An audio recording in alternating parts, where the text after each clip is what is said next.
செய்யலாம்னு பார்க்கலாம். ஹோட்டலில் செய்கிற மாதிரி. அதுக்கு என்னென்ன பொருள் தேவைன்னு சொல்கிறேன். ஃபஸ்ட்டு பச்சை பட்டாணி, கேரட்டு, உருளைக்கிழங்கு எல்லாம் வெட்டி வச்சுருக்கேன். அதுக்கப்புறம் அரைக்கிறதுக்கு தேங்காய், அண்டிப்பருப்பு, ஒரு 3 பெரிய பச்சை மிளகாய், 1 ஸ்பூன் கசகசா, ஒரு 1.5 ஸ்பூன் போடலாம், நல்லாயிருக்கும் கசகசா. பெருஞ்சீரகம் ஒரு 2 ஸ்பூன், சின்ன ஸ்பூனுக்கு 2 ஸ்பூன்.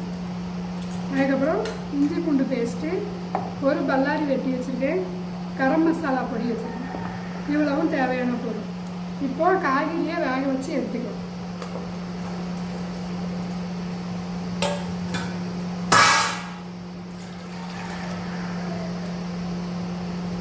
ஒரு கிளாஸ் தண்ணி ஊற்றி காய்கறி முங்குற அளவுக்கு தண்ணி ஊற்றி காய்கறி ஒரு 2 நிமிஷம் வேக வச்சு எடுத்துக்கலாம்.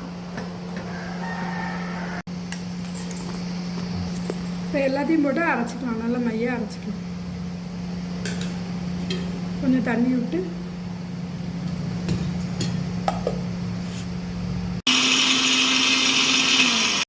இந்த அளவுக்கு நல்ல மையாக அரைச்சி வச்சுக்கணும்.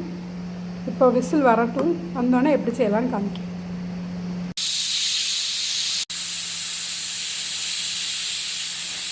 இப்போ காய் வெந்துட்டு வந்துருக்காங்க, நல்லா வெந்துட்டு. இப்போ எப்படி செய்யலாம்னு பார்க்க. உங்களுக்கு ஈஸியாக இருக்கும். எங்கே எடுத்தீங்க? எந்த இடத்துல வச்சுட்டா? இப்போ அடுப்பத்தை வச்சாச்சு, சட்டி காய வச்சுட்டேன். தேங்காய் எண்ணெய் தான் ஊற்றுவேன் எங்கள் வீட்டில். தேங்காய் எண்ணெய் நல்லா ஒரு 2 ஸ்பூன் ஊற்றிக்கலாம்.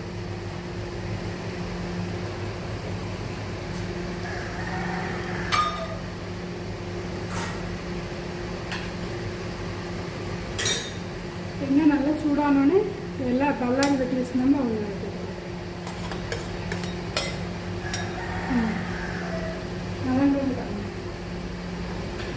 வெங்காயம் நல்லா இந்த அளவுக்கு வதங்கினோடனே தேவையான உப்பு போட்டுக்கிட்டேன். அதுவும் போட்டு வதக்கிட்டு இஞ்சி பூண்டு பேஸ்ட்டு 1 ஸ்பூன், ஒரு 1.5 ஸ்பூன் போட்டுக்கலாம்.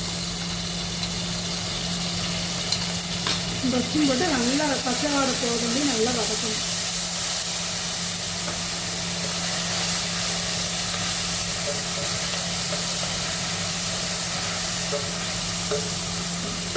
நல்லா வதக்கணும்.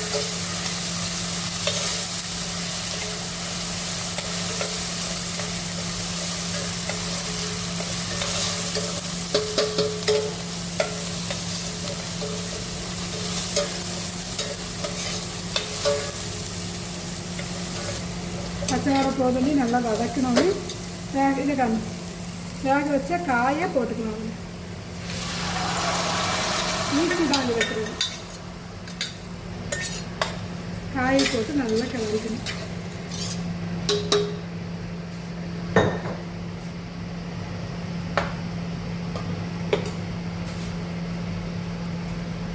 பிடிக்கட்டும். பிடிச்சோடனே அரைச்சி வச்ச தேங்காய், பச்சை மிளகாய், கசகசா, அண்டிப்பருப்பு, பெருஞ்சீரகம் எல்லாம் நல்லா மையாக அரைச்சி வச்சுருக்கோம். அதை ஊற்றி நல்லா அப்படி கிண்டிக்கணும். கிண்டிட்டு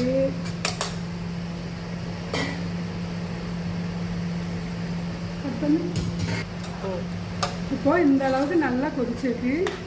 போதும், ரொம்ப கொதிச்சா நல்லா இருக்காது. இந்த மாதிரி 1-2 கொதி வந்தால் போதும். இப்போ இதில் கரம் மசாலா 1 ஸ்பூன் நல்லா தூக்கி விட்டுக்கணும். அவ்வளோதான், ரெடி ஆகிட்டு. இப்போ அடுத்து அணைச்சிடணும். கொதிக்க விட்டால் இந்த தேங்காய் வந்து இப்படி இதாக இருக்காது, திரியாக ஆகிடும்.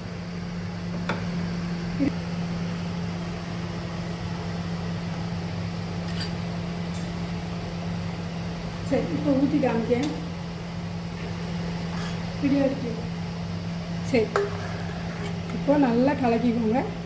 அடுப்பை ஆஃப் பண்ணிட்டேன். இப்போ உங்களுக்கு வெள்ளை குருமா காமிக்கேன்.